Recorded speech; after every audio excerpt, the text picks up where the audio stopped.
Assalamualaikum warahmatullahi wabarakatuh. Salam guru penggerak. Pada kesempatan ini, saya Yuliana SPD, calon guru penggerak angkatan 10, Unit Kerja SDN 007 Tenggarong, Kabupaten Kutai Kartanegara, Provinsi Kalimantan Timur, dengan fasilitator Bapak Yohanes Hendy Murdoko, SPD MPD, dan pengajar praktek Ibu Nova Francisca Esos.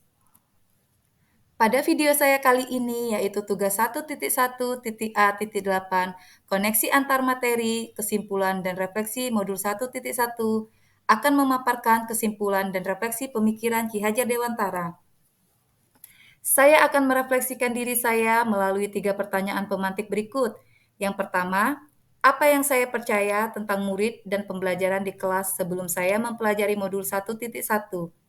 Yaitu yang pertama, pembelajaran masih berpusat pada guru atau teacher center, bukan student center, di mana dalam pembelajaran saya terlalu banyak berceramah dan murid hanya duduk diam mendengarkan. Yang kedua, guru kurang memahami karakter murid, di mana saya cenderung menyamaratakan kemampuan murid dengan melakukan pembelajaran yang sesuai dengan kemauan saya tanpa memperhatikan perbedaan murid. Yang ketiga, dalam pembelajaran menekankan terhadap pencapaian materi daripada memahami karakter murid dan proses, di mana saya fokus hanya pada ketercapaian materi saja. Yang keempat, murid cenderung pasif dan motivasi belajar murid masih rendah, di mana saya merasakan saat saya menjelaskan materi banyak murid yang kurang bersemangat dan saat saya memberikan pertanyaan atau menanyakan apa ada pertanyaan, mereka cenderung diam. Yang kelima, saya lebih menekankan dan melihat nilai dari aspek kognitif tanpa melihat dari setiap proses yang mereka lalui. Yang keenam, saya jarang melakukan refleksi pembelajaran dan memberikan umpan balik kepada murid tanpa mengetahui sejauh mana murid memahami materi yang telah saya berikan. Selanjutnya, pertanyaan pemantik yang kedua, yaitu apa yang berubah dari pemikiran atau perilaku saya setelah mempelajari modul ini?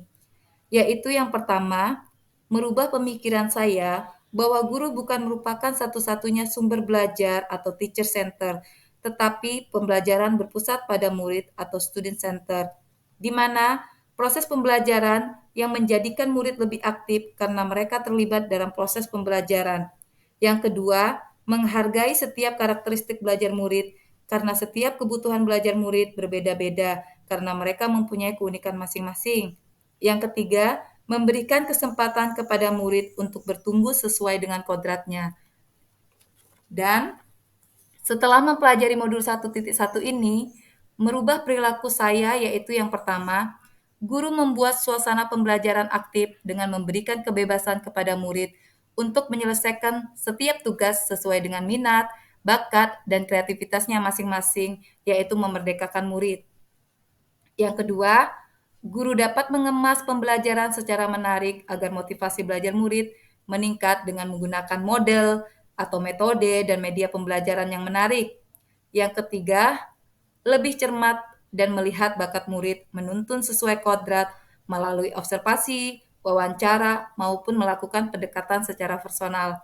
Yang keempat, selalu melakukan refleksi pembelajaran dan memberikan umpan balik kepada murid agar kita mengetahui sejauh mana materi yang telah guru berikan kepada murid. Selanjutnya, pertanyaan pemantik yang ketiga yaitu, apa yang dapat segera saya terapkan dengan lebih baik agar kelas saya mencerminkan pemikiran Ki Hajar Dewantara? Yang pertama, mengenali karakter dan latar belakang murid dengan menjalin komunikasi yang baik. Yang kedua, merancang dan melaksanakan kegiatan pembelajaran yang interaktif dan menyenangkan dengan melibatkan murid. Yang ketiga, menerapkan pembelajaran berbasis kearifan lokal dan budaya setempat. Yang keempat, menerapkan pembelajaran abad 21. Kelima, pembelajaran yang mengutamakan aspek budi pekerti.